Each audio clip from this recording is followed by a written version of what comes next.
This next story should have everybody furious, regardless of your political affiliation.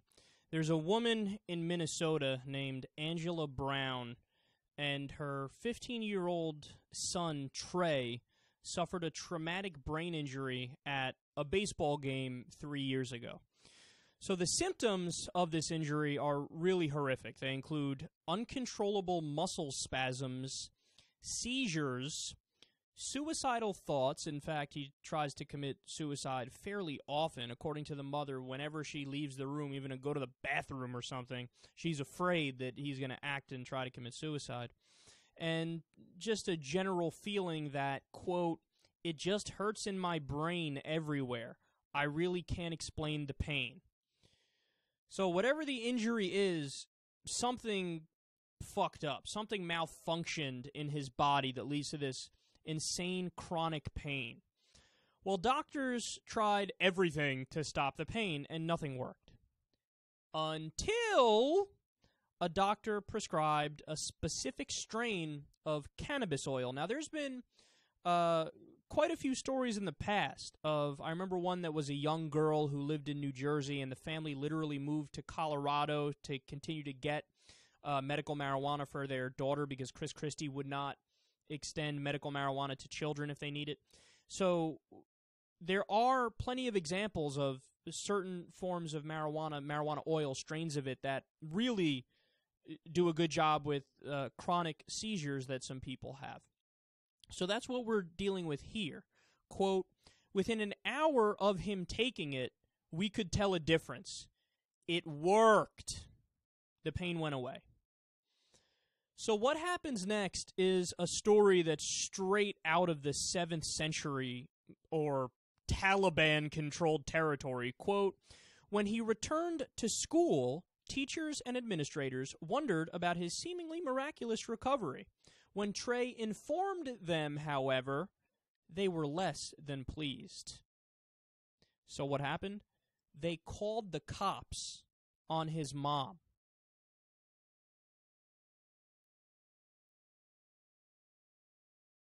Because they found a medicine that works. But, oh, no, that medicine, that specific medicine, it's a medicine that some people sometimes take recreationally, so it must be bad.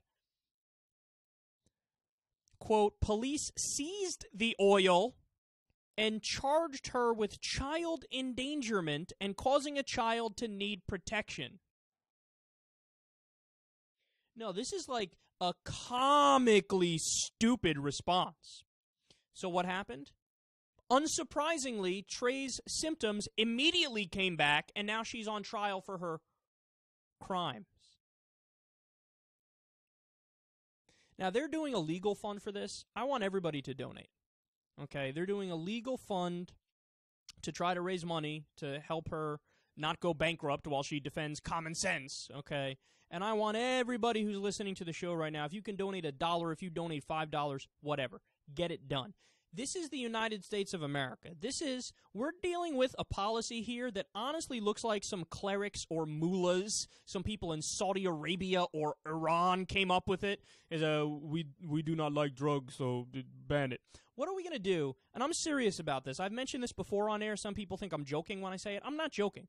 What are we going to do when conservatives realize that after you get in a car accident and your femur snaps in two and you go to the hospital, that the morphine that they give you, you know what that basically is?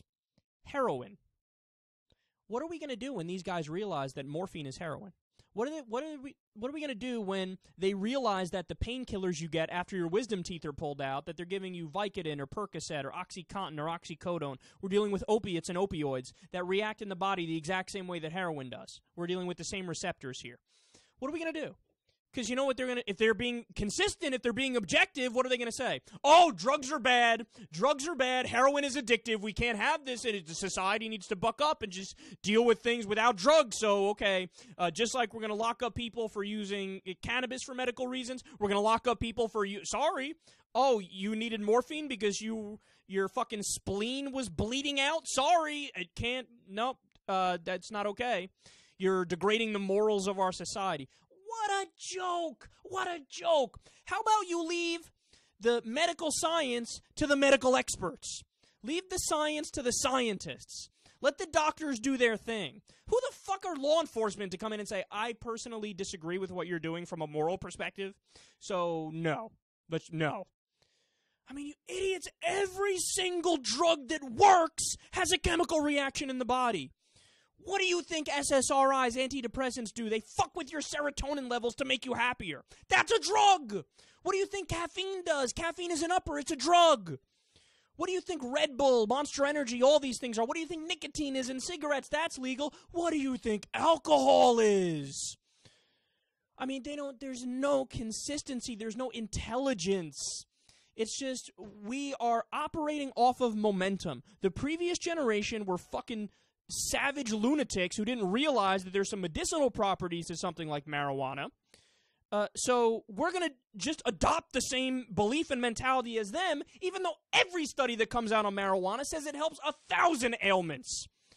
We're talking about a child that won't stop seizing and wants to kill himself, and marijuana is the cure. And what's your reaction? No. Why? Something. I don't know. Blah. We don't like weed. Blah. Scare tactics. Reefer madness. Be afraid. No, what I'm afraid of is you. You're the problem. You're the problem. You're dooming a poor kid to live in misery because you can't get over the fact that some fucking drugs that you don't like may work. How sad are you? How sad are you?